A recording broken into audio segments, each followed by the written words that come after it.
yeah. That music signifies that we are back and ready for another podcast. Exciting podcast. Very exciting. Welcome, people. Welcome to the Precision Teaching Podcast. My name is Rick Cabina, and I am joined by my trusty co-host, Doug Kostowitz. I always get introduced. I want to introduce myself next time. That's not the rules of the game, Doug. I'm the introducer. You are the introducee. Oh, I don't know if that's right, but I'll take it. Just go with it. I'm just going with it. So we have, as usual, an action-packed show. Lots of information, lots of intrigue, lots of fun. You get that all with the Precision Teaching Podcast. I think exactly right. Lots of fun today. And it's free. Yeah, that's part of the fun. Why don't we jump right in to our email question? Yes. We have an email question that says, is precision teaching the same thing as behaviorism? One of my colleagues referred to precision teaching as behavioristic, so it got me thinking. Thanks for your answer, and keep up all the great work with the podcast. Love it. Emily from Toronto, Ontario. Well, Doug, I think this marks our first question. Well, I don't think I know. It marks our first question from someone outside of the States. Exciting. Very exciting. So that means we are now officially international. Oh, you can't beat it. We've crossed the threshold, and pretty soon we'll have to come up with a map and start pinning all the places where our listeners are from. That would be cool. Too bad we're an audio podcast. True. But there is for those of you who are new to the show, we do have a website where also all of the podcast is available if you're just coming through iTunes, where you can download our articles and you can see pictures of Doug and I. You can see pictures of the people that we interview. And that is at my website, which is the Precision Teaching Party. And you can find that, well, on the web. But let's get back to... I'm sorry. You were going to say something? I was just going to say, let's get back to the question at hand. It was an exciting question. Yes. So, Emily, this is a good question. And my take on this is the answer would be... the short answer would be no.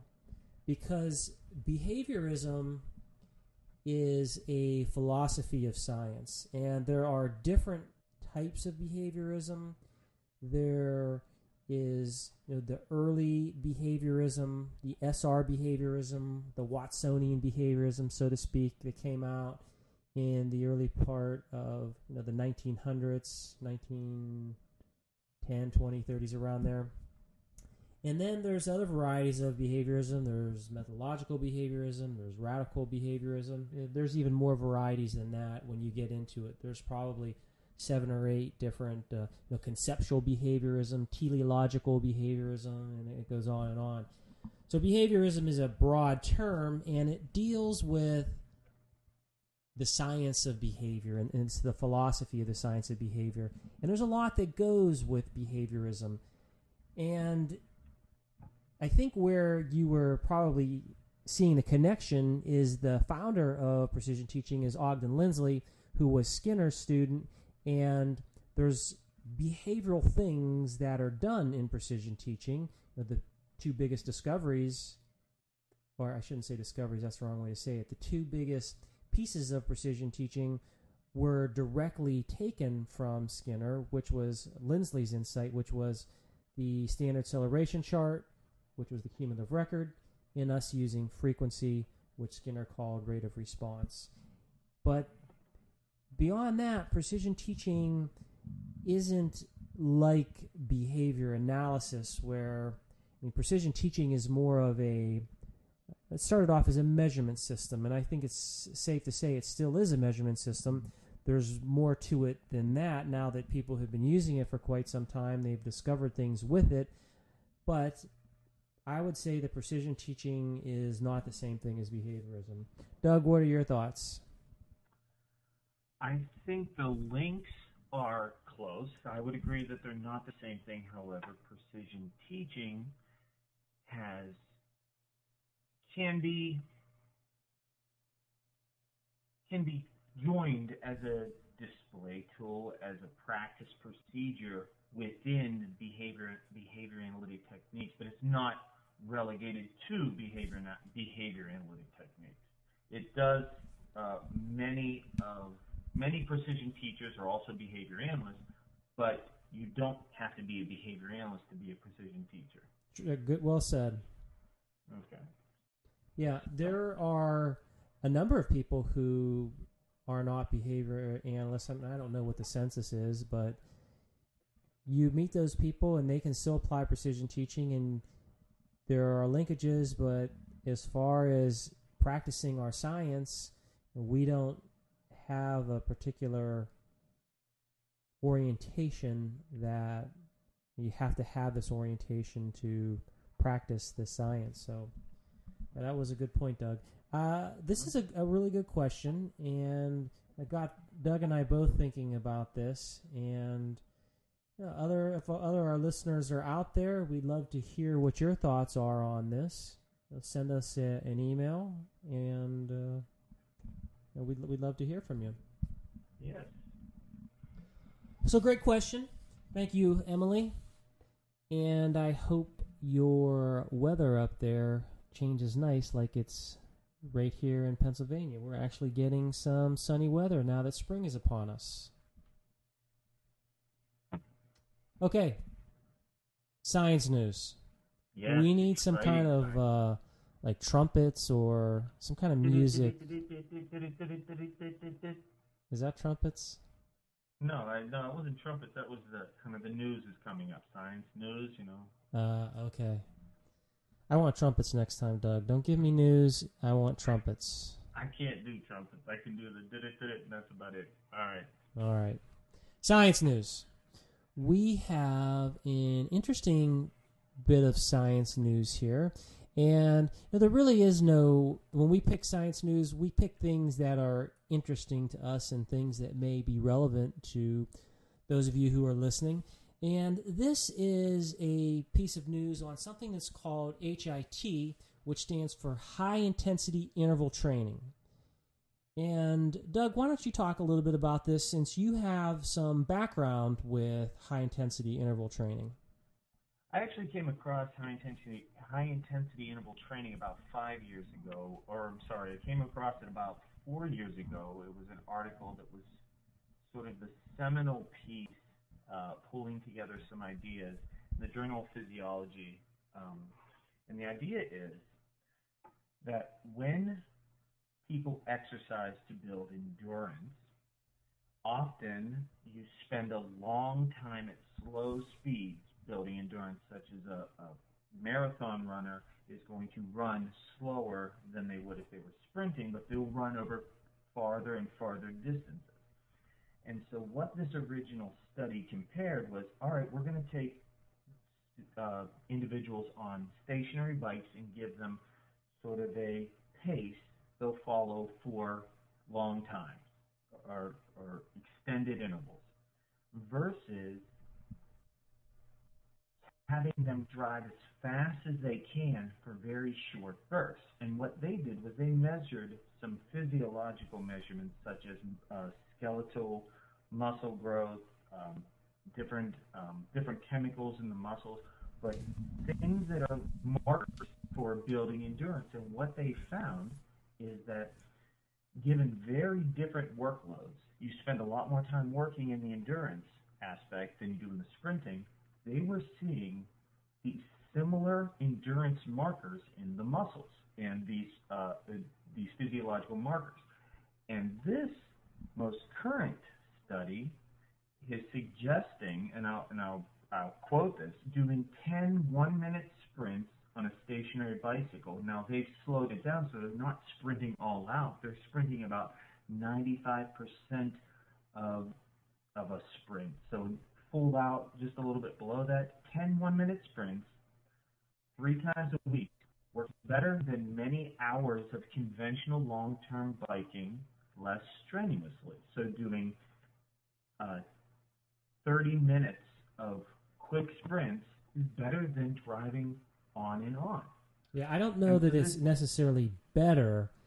They say works as well. Works as well. I'm sorry, but the idea is it's more efficient to build to the same amount given the overall working time and load. Right, that's where it's better in terms of if you're taking an hour versus 10 minutes, it's better to do 10 minutes than an hour because now you have 50 minutes to drink your coffee, to listen to your Precision Teaching podcast, to do whatever. I was just going to say that, darn it. Yeah.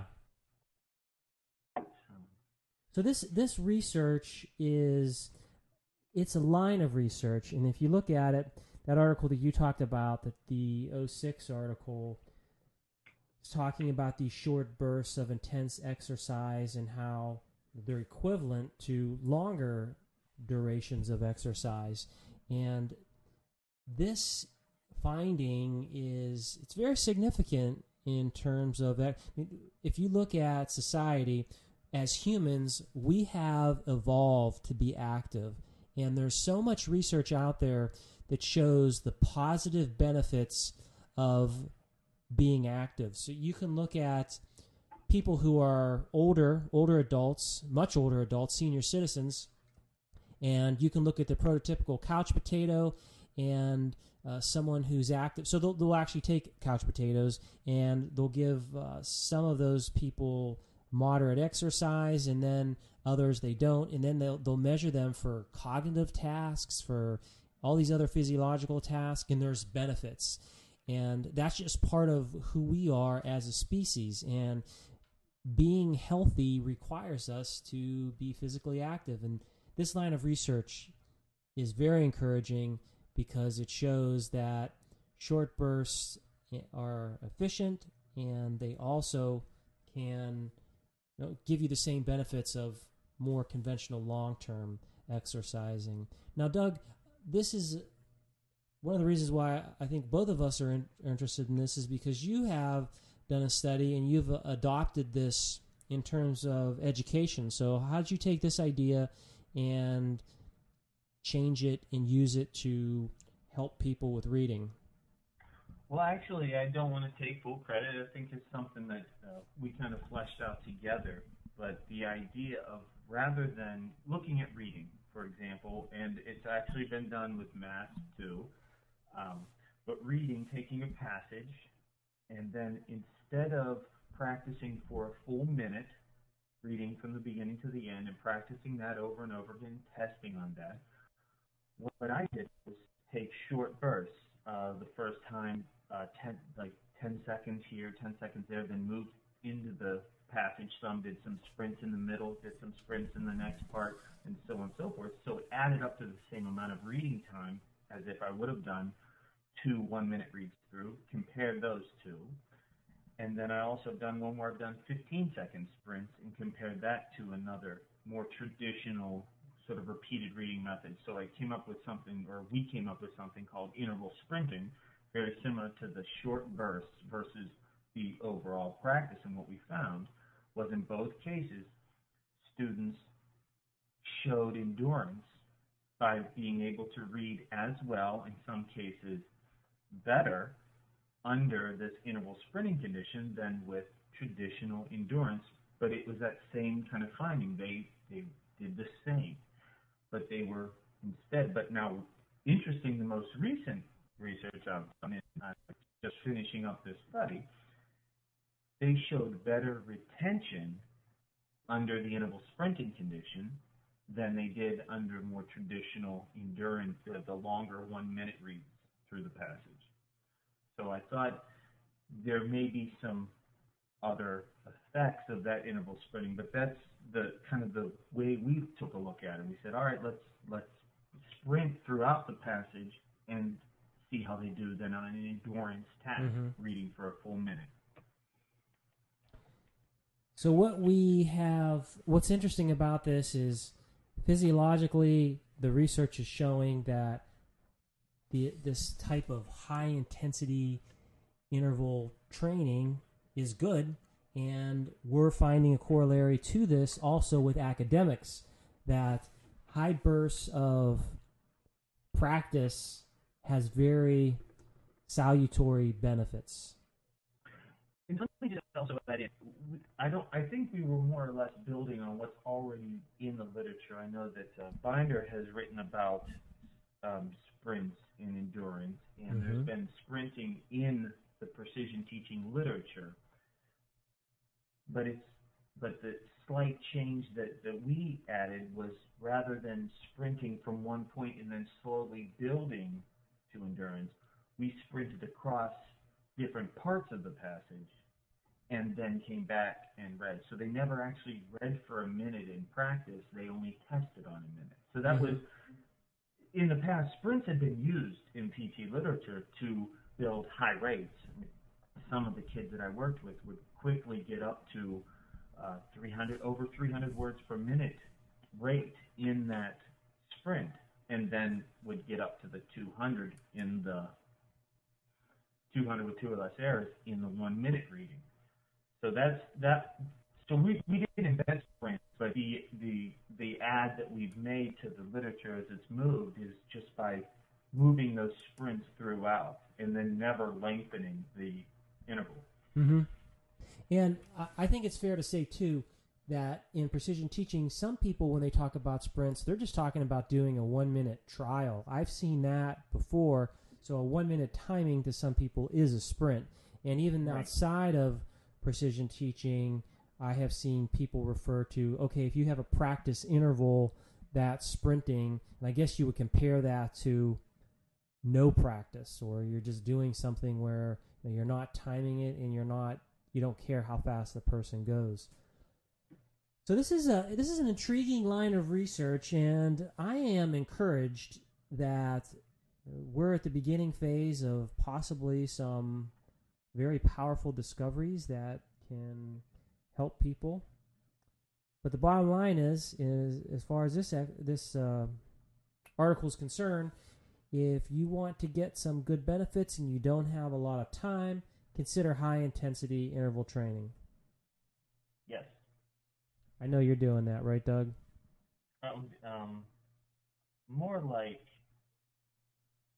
yes. High-intensity interval eating? No, I'm not eating. You know me. I have been doing Drinking? very well with my data collection and counting my calories. So high-intensity I'm going to interval have to give drinking? you a new picture to put on my website. Okay. Well, it is time for us to move on. Good science news there. Mm-hmm. And now let's go to the article review. As I spoke and mentioned last month, we were talking about discovery learning. We had another excellent email question, and that prompted us to look at, let's look at some literature that has to deal with discovery learning. And I think this also marks a first for you and I in our podcast, in that we're moving away from the precision teaching articles, but we're still talking about articles that are important to learning. And this was a fascinating article. At least that was my take on it. And this article that we're talking about here is it looks at discovery learning, and it compares it to direct instruction. And one thing that I noticed is the authors from this are up from your neck of the woods. David Clark, I think that's how you say his name. He's from Carnegie Mellon, and then Melina Nigam. She's from the University of Pittsburgh. She's in biomedical informatics, which I have no idea what that means, but it sounds really cool. Yeah, I don't know. I would have thought. Well, I thought maybe they might have had a link to teaching science. This is but they didn't have any of the science education people from the Department of Instruction and Learning. But this is a very intriguing article, and I know that my colleagues were happy to receive this and really enjoyed reading it as well once I took a look at it. Mm-hmm. I guess maybe we want to define direct instruction again, and maybe what discovery learning, direct instruction before we move on. I know we talked a little bit about it last week. Sure. Do you want to do that? You want me to do that? Go ahead. You're on a roll. Okay. So basically, direct instruction, the way that they define direct instruction is not just actively teaching. They let children know what to do. They gave them examples and non-examples of what they could do. And in this sense, it was ways to design an experiment with leverage and a ball and a ramp. And so how can you show different things? And there were confounded experience and wait, are you defining direct instruction and discovery learning, or talking about the experiment? I'm defining direct instruction in context of the article. Okay. But if you'd like to more globally do it, then that's fine. I was just going to put it in the idea of the study. But go ahead. Well, yeah, direct instruction and discovery learning. The direct instruction they're talking about, there's called direct instruction little di and direct instruction big DI. And the little di is what they're talking about here. Direct instruction is a set of principles that are associated with effective teaching. For example, if you directly model something for someone, that's a good outcome. If you provide immediate feedback to people when they make errors and give them corrections, that's a good strategy. If you are being active and you're increasing the active, engaged learning that people are in, so that's the type of direct instruction that we're talking about here. The big DI that refers to Engelman, Carnine, their direct instruction, where they include these aspects of little di, but they do a lot more in regards to how a curriculum or a program is designed. They talk about how people should be seated, so how instruction is organized. They talk about how information should be presented. So it's more than this. But nevertheless, anybody can do this direct instruction, and the basic philosophy is if we're going to teach something to someone, let's teach it to them directly, whereas discovery learning is the belief that let's let the kids figure it out for themselves, in a nutshell. And yeah, go ahead. I was just going to say they had a nice quote from Piaget that sort of just... Yeah, read that. That's a good quote. Each time here, so this is a big one of the tenets of the discovery learning. Each time one prematurely teaches a child something he could have discovered for himself, that child is kept from inventing it and consequently from understanding it completely. So it's actually from Piaget's perspective, teaching them can inadvertently hurt them. Not hurt them, but it... No, you're right. It can't hurt them, and that's how they interpret it. Okay, but that's at least my take on it. It hurts that whole process of learning. Yeah. In fact, some people get pretty hysterical over direct instruction, especially these people who are the radical discovery learners, and they'll be like, hey, these kids are going to turn into robots. They're going to turn into little Eichmanns. They'll be these, terrible kids. You'll just ruin them for life, blah, blah, blah. And it comes from this type of logic and this type of reasoning. I mean, don't take my word for it. If you go look and type this in on websites and you go peruse people that believe in discovery learning and they believe that that's how everything should be done, you'll see these quotes, and they're out there. Right. So you're right, Doug. But now go ahead and get back into... So those are the two things that they're looking at. One more thing before we move on. I thought it was really telling when they said that even though discovery learning has been around for like 100 years, there's no consistent definition they could find for discovery learning. I mean, what does that say about discovery learning? It's been around for 100 years, and you can't even find a consistent definition of what the hell it is? Well, I won't say it. I was going to say nobody taught them what the definition was. A little humor there. So, anyway, getting back to the article, the interesting part, so they gave students direct instruction on experimental tasks. So they allowed them to, the task had to do with developing experiments. It was a scientific related experiments, following scientific method of developing experimental situations with a ramp and a ball and how long it would go. And so they allowed two groups of kids. One children received direct instruction. They were given unconfounded examples of experiments, confounded examples of experiments, given time to practice, received feedback, all of the little DI components. The other group was given the balls and given these ramps and said, discover your way into making experiments. And so that was sort of the first step.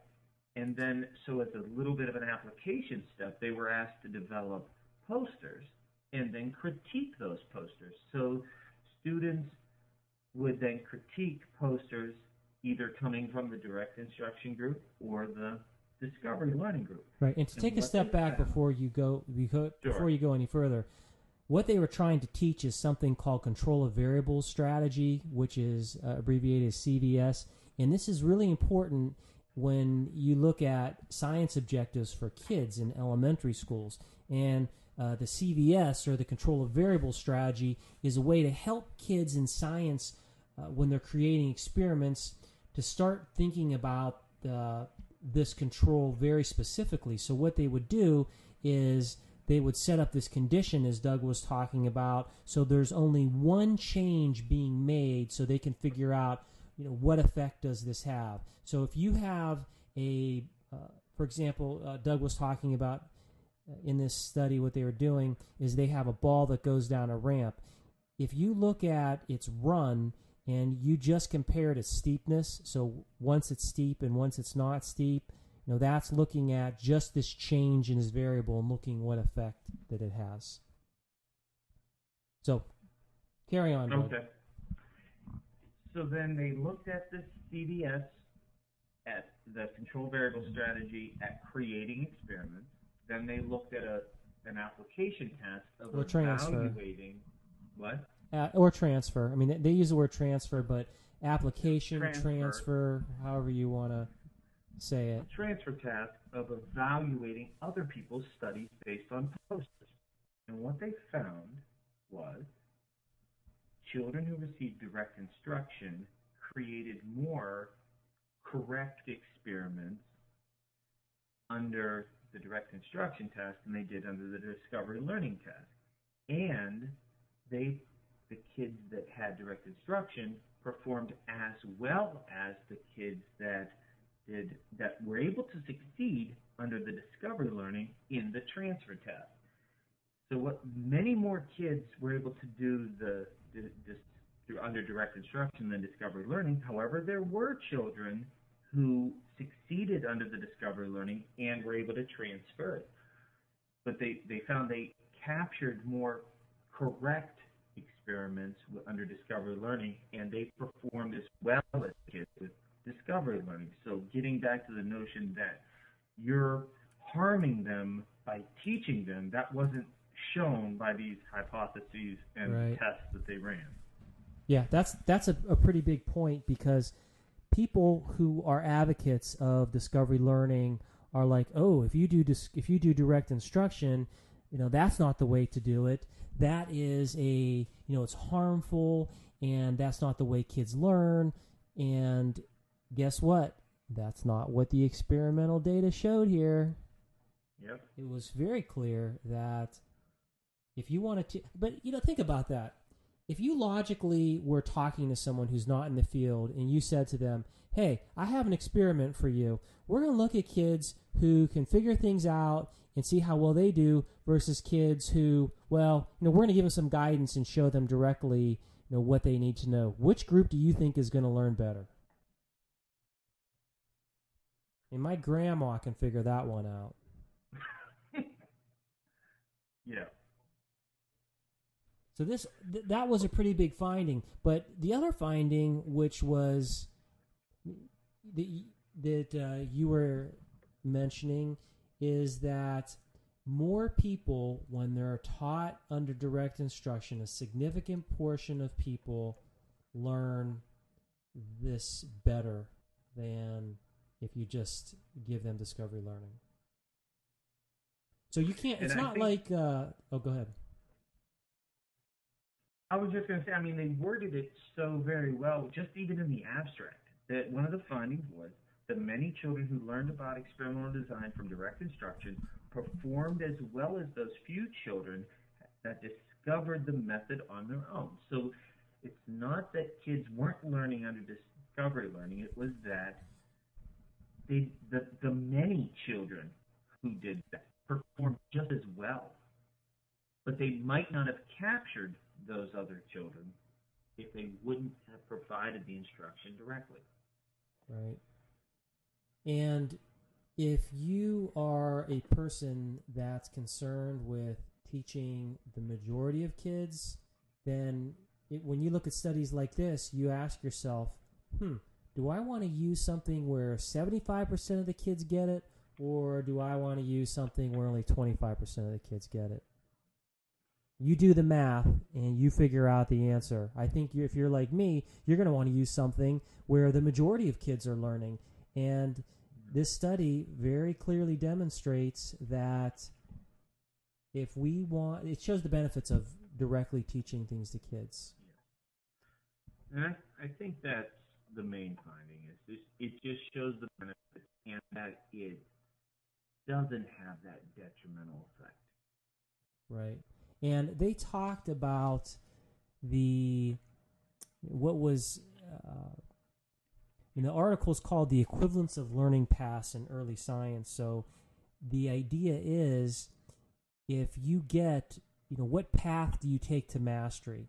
And if you master something, in this experiment showed that, yes, if you're under discovery learning, it's not as if nobody learns under discovery learning, because kids can learn under discovery learning. That's not an argument, but it's a question of how many kids would learn under these types of conditions. And clearly, there's a number of kids that aren't going to get it if this is what you're going to do. So, yeah, that's a pretty significant finding. And I think we're also, both Rick and I, the population of students that we interact with are not just learners who are having some difficulties. Because those of us are in special education, these are kids that rarely benefit from the discovery type of learning, but can directly benefit from the direct instruction type of learning. Mm-hmm. Yeah, in special education, you are correct that students are going to have they could have a number of issues. It depends what the disability is and right. what's going on with the student, but they are even less likely to benefit from things where they have to figure it out for themselves. Let's face it. If you look at the 2007 National Academy of Sciences report, that says something that is startling. It says, look, our current educational approaches are doing very bad when it comes to producing good science in students. We compare also pretty poorly internationally. And when you start looking at this data, you have to ask yourself, what is the dominant way that people who are teaching these teachers, what are they teaching them? Well, they're teaching them these discovery methods. That's what's most prominent in colleges of education. So let's put two and two together. you have, I don't want to be really simplistic here because there are a number of factors that go on, but if you believe that an educational approach has a direct relationship into the outcomes, then you should be a little bit suspicious of these approaches that aren't producing these types of outcomes. It's like when they did whole language in California in the 80s, and all of a sudden California dropped to number 47 or 48 of all the states, whatever that number was. That doesn't happen just for no reason. Of course, the people on the whole language side were like, oh, well, we had all these immigrant people moving up here, and they tried to blame it on the migrant workers.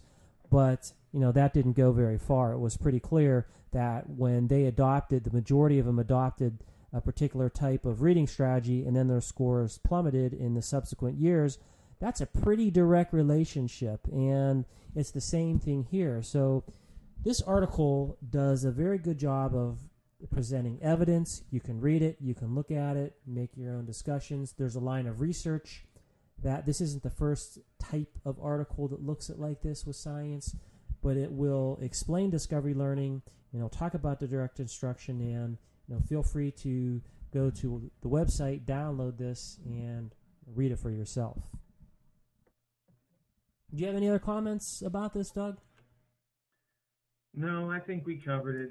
This and the discussion we had last month. I think we have our finding. Yes. So. Doug and I are passionate about education. We're in our respective fields because we want good outcomes for the kids that we work with, and not just our kids, but we want to produce research. We want to endorse methods that are going to help lots of kids learn, and that's why we're in this game. And the stakes are high, and sometimes when I'm speaking for myself, I get pretty riled up over there's a lot of debates that go on in education. It's frustrating because we've been debating these same things for years, and these things aren't going away, and they're still there, and other things that are more effective aren't getting the play, and they're not enjoying the widespread adoption that these other things that aren't very good, that are trendy, that don't have very good data to support them, or in some cases have data that say, hey, this isn't what you should be doing. Yep. So Yep. with that, that's looking at discovery learning, and it is time for us to move on to yet another fantastic interview.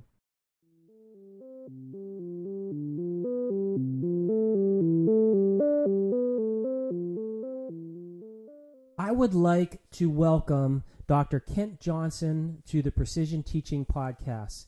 Kent, welcome. Great to be here, Rick, and it's an honor for you to ask me, and I'm really looking forward to this. I'm always pleased to talk to people who I've admired for quite some time, and I can say publicly, and I know I said this to you before, that I'm a huge fan of yours, and actually you're one of the reasons why I got into precision teaching long ago when I was a graduate student. Even probably before then, I was a graduate student. I was reading your work, and it inspired me, and here I am. So, needless to say, very excited to talk with you. Oh, thank you, Rick. You're so kind. I always like to start off the interview by asking, what's your background? How did you get into precision teaching? Well, let's see. Back in the 70s, I got my PhD at the University of Massachusetts in Amherst with Beth Salzer-Azaroff and John Donahoe and Ellie Reese. And, when you think you got your PhD, you know what you need to know. And I got my PhD, and I took a position at the Fernald School in Massachusetts as a chief psychologist, and there, wouldn't you know, I met Dr. B. Barrett and Carl Binder. Carl Binder was B. Barrett's assistant, and they were behavior analysts too. but that was what they were working with, a tool that I had only distant acquaintance with, called precision teaching. And there's not much published in precision teaching. The publications tend to be distributed in a small among a small subset of people, and I think that's one of the areas of the field we can improve. But I'm sure we'll get to that later. And so I learned a lot about precision teaching, and I was hooked. It was almost like having a postdoc there at the Fernald School with B and Carl, and they taught me a whole lot, introduced me to Eric Houghton, and he would come down from Canada, and we would have sessions. It was just a marvelous time there in the late 70s when I learned all about precision teaching, became a chart fanatic, and here I am with my own school that revolves around precision teaching. So who would you consider as your chart parent? Would that be B. Barrett? Yes, B. Barrett would be it. Oh, okay. So I met Eric then. I met Annie Desjardins, Michael Maloney, Elizabeth Houghton. It was quite a time there in the late 70s. We were in a discovery about component composite analysis. It was such an exciting time. We were breaking composites down into components and building frequencies with the developmentally disabled children and adults at the Fernald School, and it was amazing how we could finally teach them the toothbrushing that they had always been promised but never quite learned how to do. When we built their fine motor skills to really high rates, the other psychologists I was supervising would do the traditional procedure of breaking down the skill into a task analysis of steps, and I remember one psychologist was really bound to determine to teach this one individual hand washing, and she had 101 step task analysis hand washing. I mean, you can just get to the level of absurdity.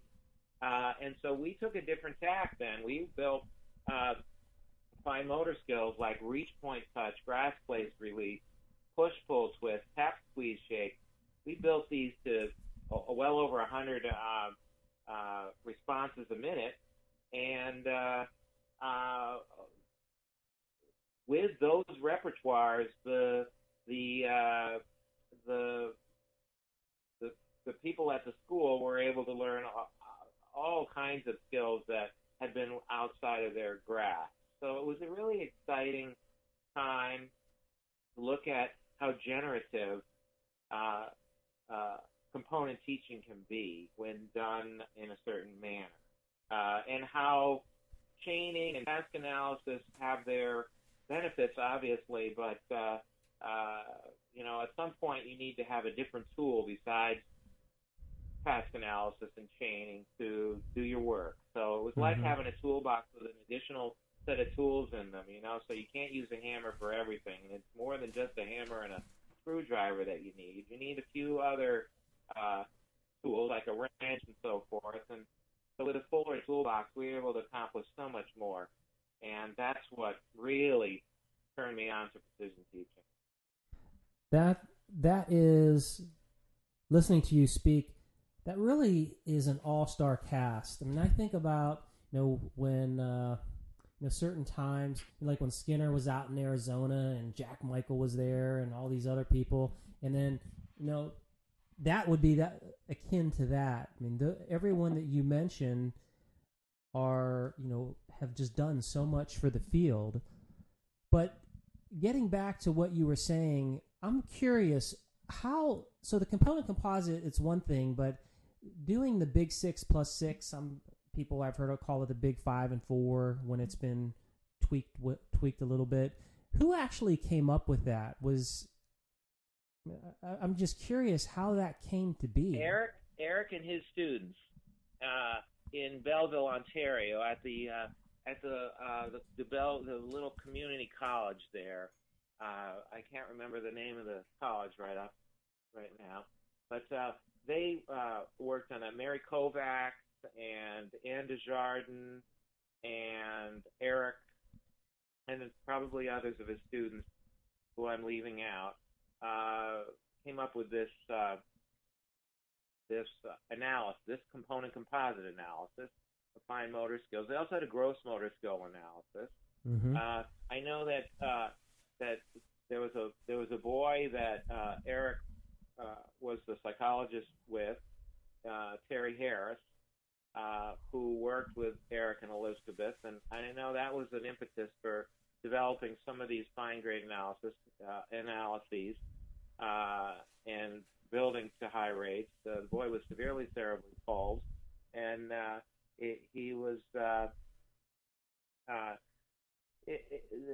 he can do so much more now than anybody ever thought he could. In fact, remember, he was at the Precision Teaching Conference a couple of years ago, giving a motivational speech. It was just beyond what anybody would have predicted for Terry.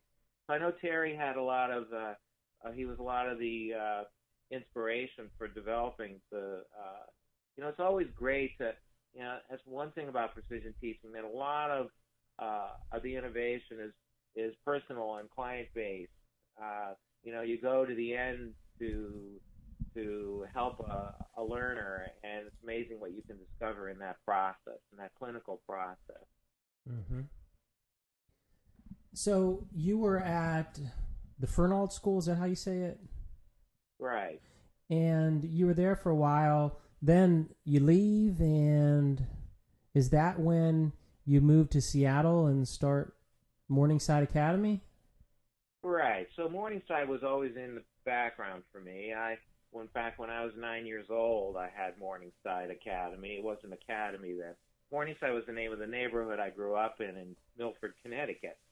And when I was 9, my sister wasn't doing so well in school, so my mother asked me to help her with her work, and we worked on reading, and we worked on math and writing, and I really was enjoying myself. And my sister was making a lot of progress. Her teacher said she was making a lot of improvements, and then other family members asked me if I would work with their children, and I started doing that, and I come from a long background of long heritage of people in my family who are entrepreneurial in spirit. So, not that many of us have worked for somebody. Mm-hmm. So here I am, 9 years old, and I make a flyer, and I distribute it in the neighborhood, and I announced that I was going to offer a tutoring service, and I charged 10 cents a session. See, that shows how old I am.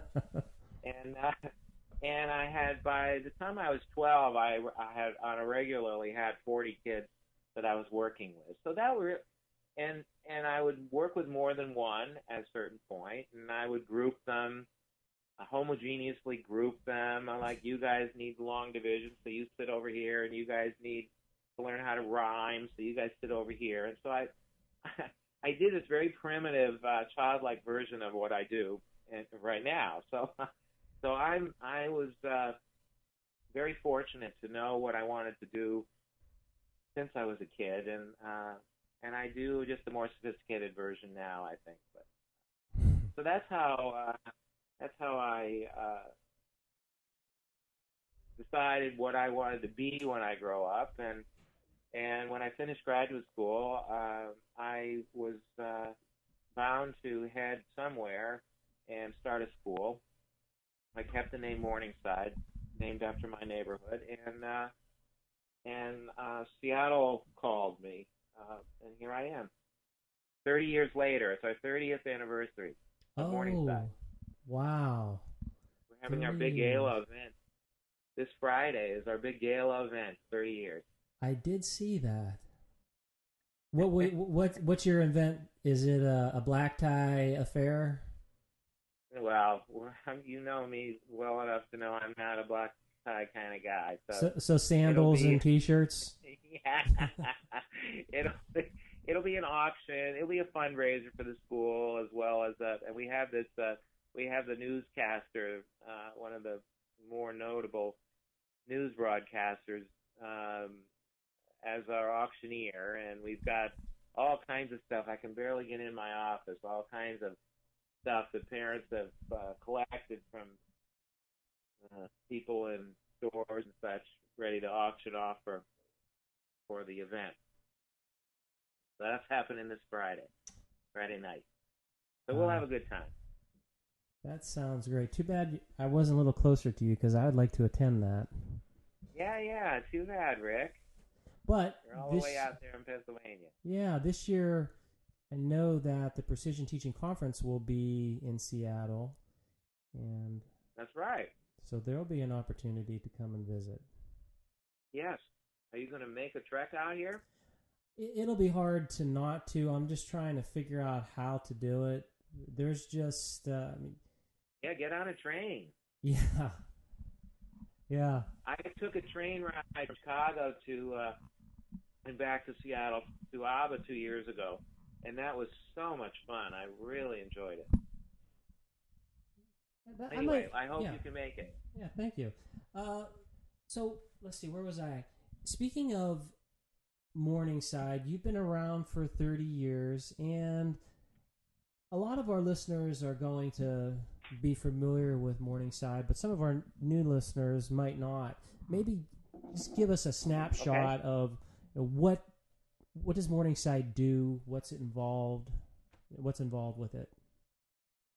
The Morningside is a school for children with mild learning disabilities, mild attention deficit disorder, I just call them the struggling learners. I do appreciate the evaluations that I receive from various people, and some come with no diagnosis and just are plain old behind in school.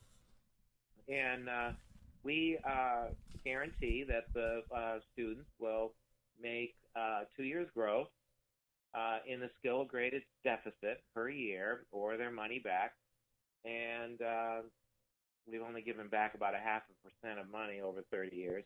Wow. And they come and make big gains, and we focus on the basic repertoires of reading, writing, math, thinking, reasoning, problem solving, and we teach them a little psychology too. Mm-hmm. And so that's the curriculum, and they may stay, some kids are here anywhere from 1 to 5 years. We have middle schoolers now who learn how to succeed in a content course, so we teach them all about what it is to be an A student in a history or a other social studies kind of course or a science course. So we are getting into teaching in the last about 10 years in teaching middle schoolers more about the content areas and how to approach them. But that's kind of the scope. We have 80 kids. There's about 10 kids per class, and they're all homogeneously grouped. So it's a cross-age arrangement. So kids are grouped based on their skills, not on their age. It's always been curious to me why our educational system, the curriculum you're served has more to do with your height than what you're ready for. And so we don't have that arrangement here. Kids are grouped according to their skill levels, and I think that makes it so much easier for a teacher to approach a group of homogeneous learners than to, when I go to public schools and consultations and see a fifth grade teacher has kids in the room who can barely read and others who are reading at the high school level. I mean, it's really hard to aim the curriculum at their class. So it's just a big juggling act. It's not necessary. Mm-hmm. So we homogeneously group, and then we do a lot of direct teaching, sometimes with what's called direct instruction, capital D, capital I. Otherwise, other kind of directed teaching, and there's a huge amount of precision teaching going on here. Kids are following up what they've learned, practicing, building their frequencies of skills to automatic levels, and yeah, like that. You've been doing this now for going on 30 years at Morningside. What would be some discoveries or some things that surprised you that you've learned from your students and the methods that you do? Well, I think that whole nonlinear perspective, that the problem that presents is not necessarily the problem to solve. I think that was the most startling thing to me. Is, people identify problems like a kid struggling with algebra, and so algebra instruction is intensified. So that, we're going to give you a tutor for algebra, and we're going to practice more algebra problems, and we're gonna take that problem that's presenting, and we're gonna really work it so that we can have a breakthrough. Versus our approach, which is nonlinear in perspective, which says, oh, struggling in algebra, but there's all these component prerequisite quantitative skills that are weak or absent. And instead, we will focus our teaching on those deficiencies. And when we close those gaps, bring those skills to fluent levels, then we discovered that algebra is not a problem. So we don't need a tutor, and we don't need a program that's better in algebra. We just need the student to be students' repertoire seeded with highly fluent component skills, and then they can learn anything. So I think that was a big, startling discovery. As I mentioned, we did that kind of work at the Fernald School, and I carried that into academics, and we found the same approaches were very valuable. I can see a class at Morningside, the approach that you're describing when you go into a gen ed class, let's say, and I'm painting with a broad brush here. I'm not going to say every single gen ed class is like this, but typically this is what you see. You see a teacher talking and kids listening, and imagine your classroom is very different in that the ratio of teacher talk to kids doing is probably not like what you would see in public education. So what would that look like? If you had an hour of instructional time, is half that time practicing the fluency, more than that, less than that? Yeah, you see a lot of peer-to-peer engagement. So a lot of cooperative learning occurs in this setting. The kids are function as coaches for each other. So a student who's mastered a certain objective will cheerlead and provide corrective inspiration to children who are about to practice and learn a skill that they've just mastered. So we have a lot of peer coaching. So when you look in the room, it doesn't look or orderly. In fact, it's kind of controlled chaos. So you see the teacher circulating around the room, providing help to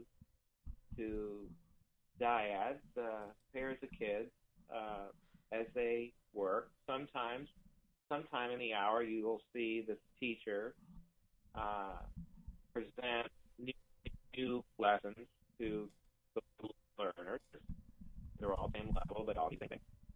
And the teacher will engage in a highly interactive sequence of exchanges with the learner. So you don't see the teacher talking much more than a minute before students are engaged in active respond with teaching. So, we have a lot of the original program instruction principles of active responding and immediate feedback and small steps are all those aspects are present to the initial learning. And then the students, as they demonstrate their firm on skills, will peel off from the group in pairs and begin to practice the skills taught in the lesson with timers and charts and counting frequencies of performance. And you'll see peers coaching each other, as I mentioned. So that's very different arrangement. People come in and, they're not used to seeing such a sometimes heavily vertical, sometimes heavily horizontal kind of approach to learning going on. So I have two questions. Oftentimes, first question, how long does it take you to get students to the level where they can effectively work with one another as you're describing? And secondly, an objection I'll hear when I talk about kids working with kids is teachers will say, well, kids can't be reliable. What if one kid cheats? Or what if one kid blah, blah, blah? They have lots of objections. So if you could answer those two questions in whatever order you prefer.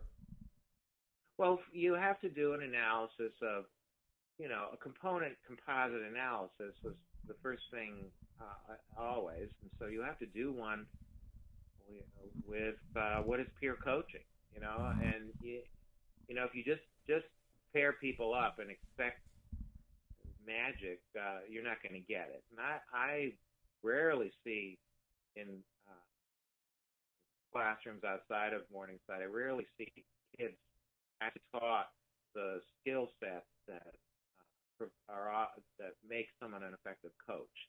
So the kids are practicing we call them learning skills, and they're every bit as important as the academic skills that we teach. So that's part of the regimen. It isn't something that we try to fit in as time permits, so that we can, make headway with the standards in the curriculum. It's much more. They get a lot more classroom time to build, and a lot of families will say, and teachers remark, more important really than the academic development here is the development of effective learners. These kids are going to be able to learn wherever they are, and they'll be able to impart that to other learners as they go. Kind of John Dewey's original vision of, the real world of learners from birth to death, and that's part of my inspiration and my background in behavior analysis and college teaching also is influential. I did a lot of work with Fred Keller and Gil Sherman and Charlie Furster in the personalized system of instruction, or the Keller plan, which some of your listeners may know about. And there were proctors in those classrooms, and you see that horizontal kind of classroom. You have students scoring each other's tests and giving feedback on small units and a self-paced course. Well, there's a lot. There's a lot of the features of PSI, or personalized system of instruction, here in the Morningside. So Morningside is kind of a blend of a lot of different teaching methods. We're very research-based here, and so there's a lot of different teaching methods. So the skepticism that teachers have is well understood if they simply expect students to start tutoring or coaching each other without any preparation. And the preparation, the teaching of learning skills, is a very, very important part of our whole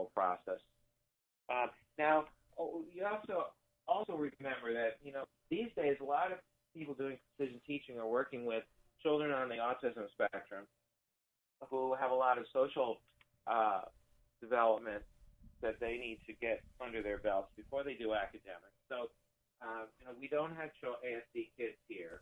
So if we did, I'll bet it would be another great effort to teach the learning skills and the peer coaching skills that we offer to students who are challenged in different ways than ASD kids are. So I was, I love to see someone take on. Well, actually, Allie Moore and Michael Fabrizio particularly Allie, have taken on the business of doing cooperative work with a Morningside approach with children with autism spectrum disorders, and I hope more people will take that on. I know Vicki Tucci is out there with her program, and there are ways of assessing ASD kids in terms of the kinds of instructional arrangements that are effective in our competent learner model. And I think further development along those lines would identify the kids who are ready for a more cooperative peer learning approach and what those skills are that need to be put in place in order for that to happen. When we first started talking, and you were describing what you do at Morningside, you said you teach a little bit of psychology. Is that what you were referring to? The ways students interact with one another, the learning skills, so to speak? Well, we teach that. We also teach some behavior analysis, basic behavior analysis principles to the kids. And we also teach some other metaphorical kind of behavior analytic analyses, transactional analysis, and is a wonderful set of metaphors that can be spun with a behavior analytic approach that we teach. And that would probably be a whole other podcast to talk about what our psych classes are. But I guess the main point is that they have 30 minutes a day of psychology, right from whether they're in first grade all the way through ninth grade. We have ninth graders here too. So that's an important understanding human process and human interaction is, I think, really important thing to include in as a basic skill these days in our culture. And some people might it's akin to having a character development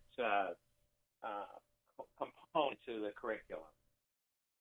Although it isn't as prescribed, it's not kind of social skillsy or you should like some character development programs I've seen in action.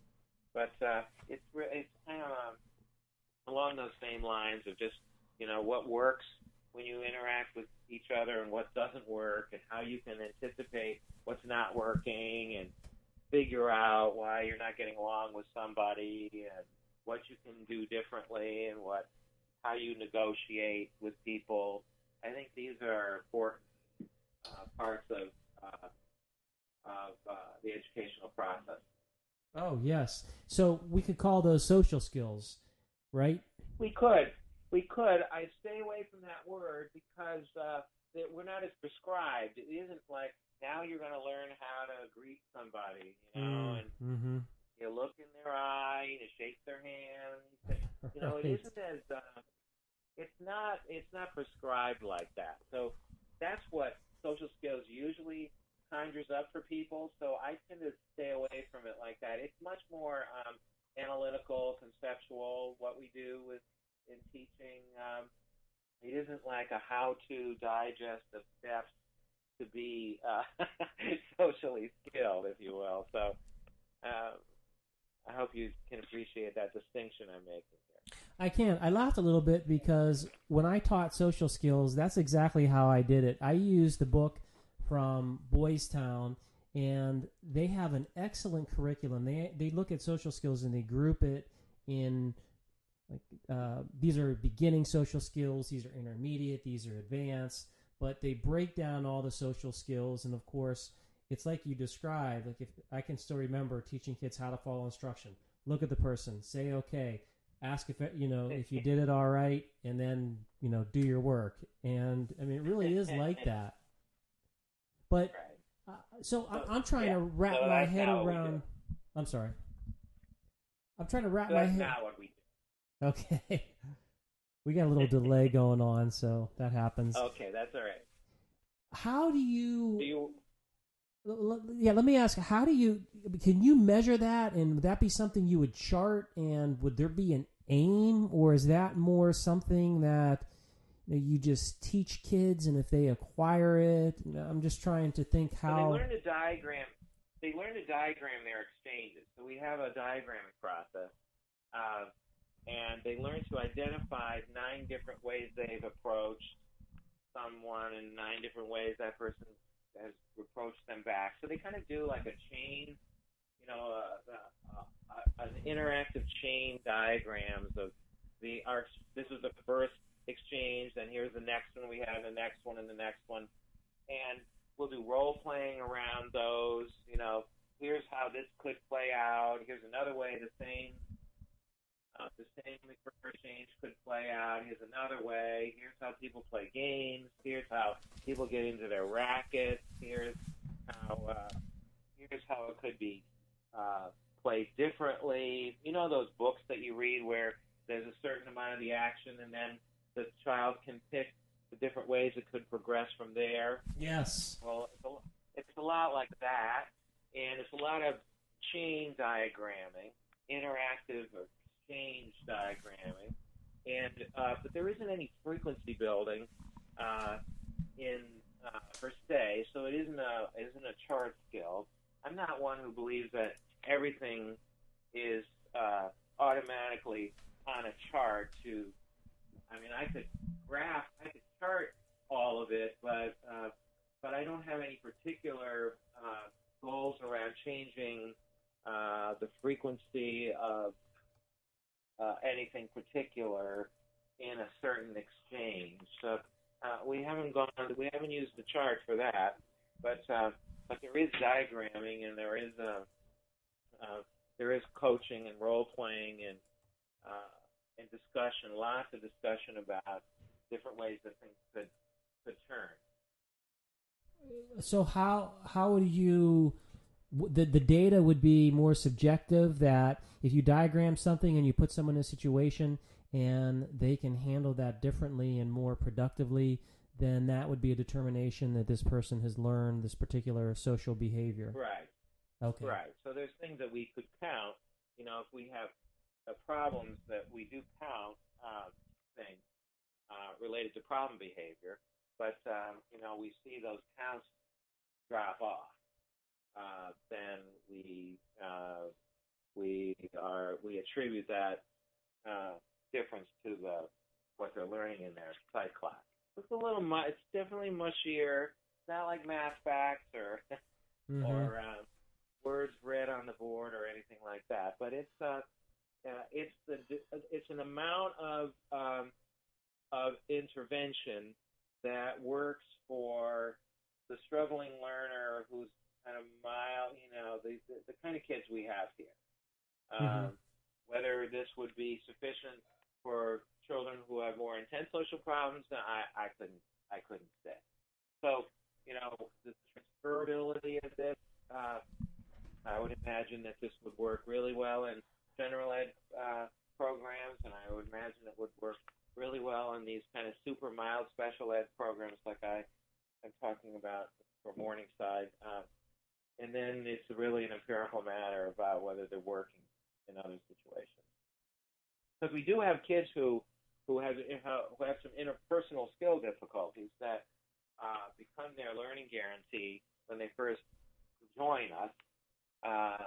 So we do offer money back guarantees along these lines for some of our kids in lieu of picking an academic subject. But by and large, our kids are not here with social and interpersonal troubles. That's not the nature of this program. So I don't talk about this part much. It's interesting. You're interested in this. I'm avoiding getting into all the jargon we teach the kids about what to call things, because it really is something that's that we want to explain really.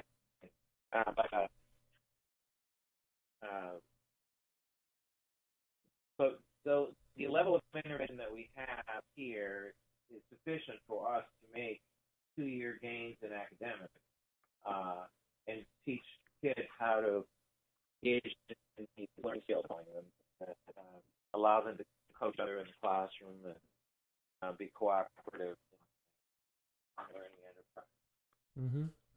So, being around for 30 years, lots of students have had to have come through and moved on to other things. Do you collect any type of outcome statistics, like on what happens when students leave and where they go, and like how far would that reach? I always, I made a choice. Should I be a researcher and a professor, or am I going to take this to the streets? And we have a wealth of data here. We just don't have that kind of research. I just can't be both of those kinds of professionals at once. I wish somebody would set up a research lab right next door to us, and then they could come in with their resources and do a lot more research on all of what we do here. So I don't have someone who keeps tallies on that. We have tons of kids come back all the time to see us, and we have a large alumni club of families that cheer us on. So we think we hear a lot from schools about how they love to take our kids because they're really, really ready to, they're really organized learners, ready to learn. And so we hear a lot of anecdotes. What that means statistically, I'm not sure. But that would be a great project for somebody to do. Well, you said it. It really does come down to resources.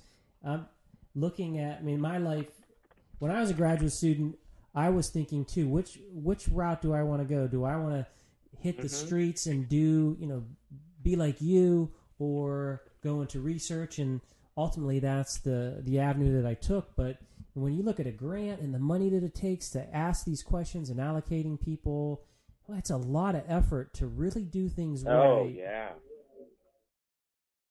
Yeah, absolutely. So I'm glad that, I wish we could all decide where we wanted to do what we do, so that more of us could work together to see the fuller picture of what each of us does individually. I think a lot of people who have been professors for as long as I've done this work teach a more of a textbooky version of what we actually do here.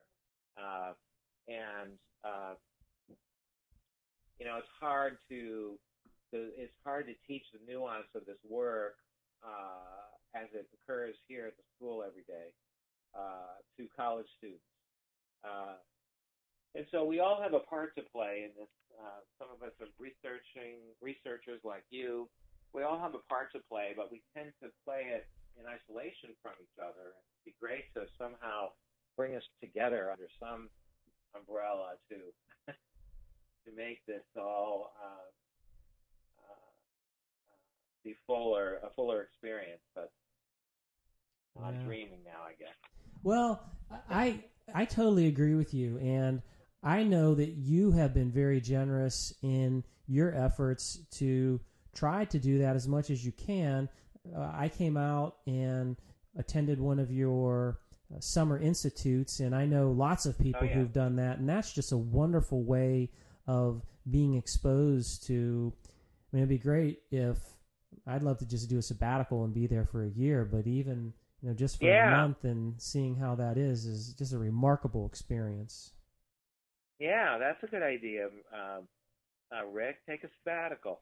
I got one coming up. What year are you in? Are you almost 7 years? Oh no, I'm at Penn State. This is my 10th year. 10. Yeah. Oh man, I I'm not keeping track very well then. Okay, 10 years you've been there. Wow. Yeah. So you've already had like your 7 year sabbatical. What'd you do? Well, I've been successful with grants and research, and I'm having such a good time doing it that I keep putting my sabbatical off.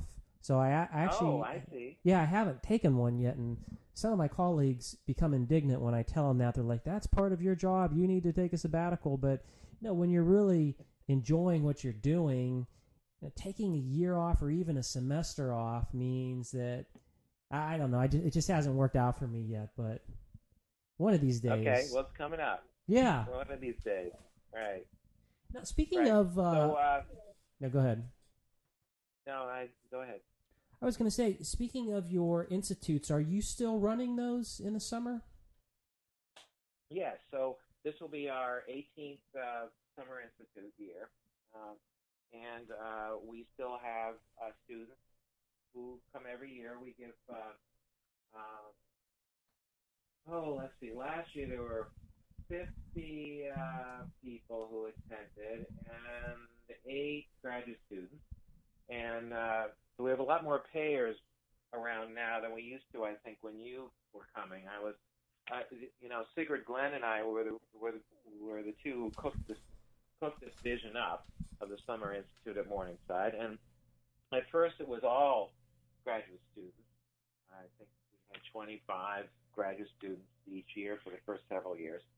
And since then, we've done a lot of work in the field. We have what's called Morningside Teachers Academy now, and it is a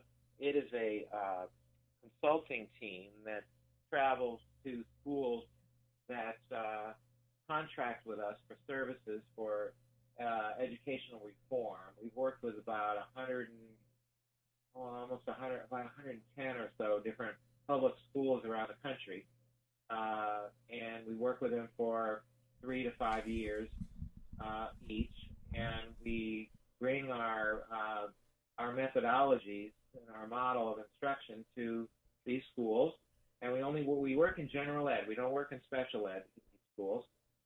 And so each summer, a lot of who comes are teachers within the partnerships that we've formed through contracts with different schools around the country. So lately, it's been 6 or 8 graduate students who can apply and get their tuition waived, and we house them for free. So they have free housing and free tuition, and they have to get themselves here, and they have to bring their spending money. But we've got a whole crop of people who have applied again this summer, and so that's a possibility for students out there who are listening who might be interested in doing this, having experience around this kind of work.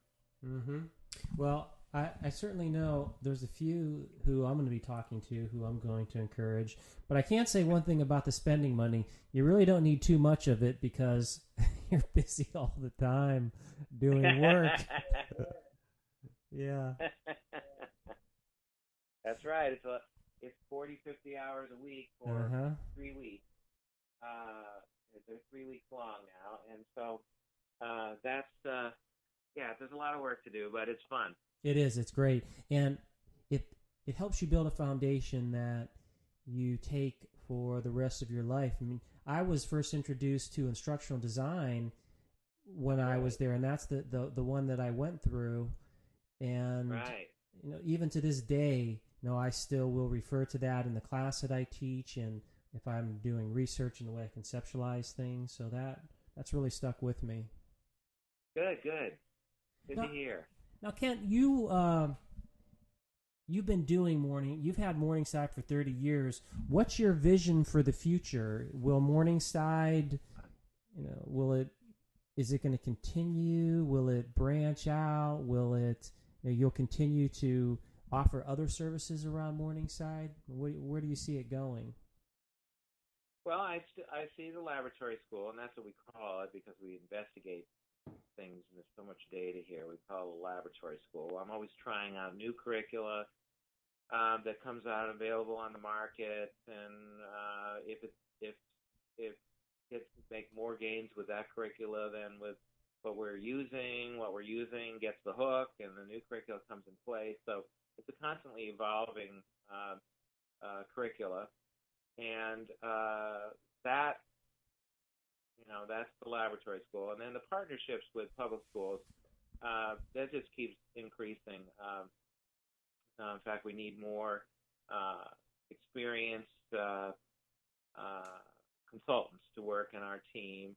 Right now, the team is basically a lot of older experts in precision teaching, direct instruction, and behavior analysis. And I don't foresee that changing much. I've been devoting increasing amount of times to writing. Mm-hmm. So I mentioned John Dewey is kind of my model to follow as a life plan, and he did all of his work with his laboratory school, and then did a giant amount of writing well after those years. There's my Mac telling us it's 2:00. And so I've been, this 30 years down the road, I've been writing a lot more, and plan to do a lot more writing. And that's kind of, I don't know what else to say to you about that. Sure. Well, we're approaching the end of our interview. I always am. Oh, go ahead. I was going to say, it's bad. I know I have those too, but it's bad that we have to stop. Yeah, the time just goes too quickly. Was there anything that I should have asked you that I didn't, or any topics that you wanted to touch upon that we didn't speak about? No, I think we covered a lot of ground today, Rick. If you think of other questions you want to chat with me about, I'm happy to do this again. Even if a question here, a question there, that's fine.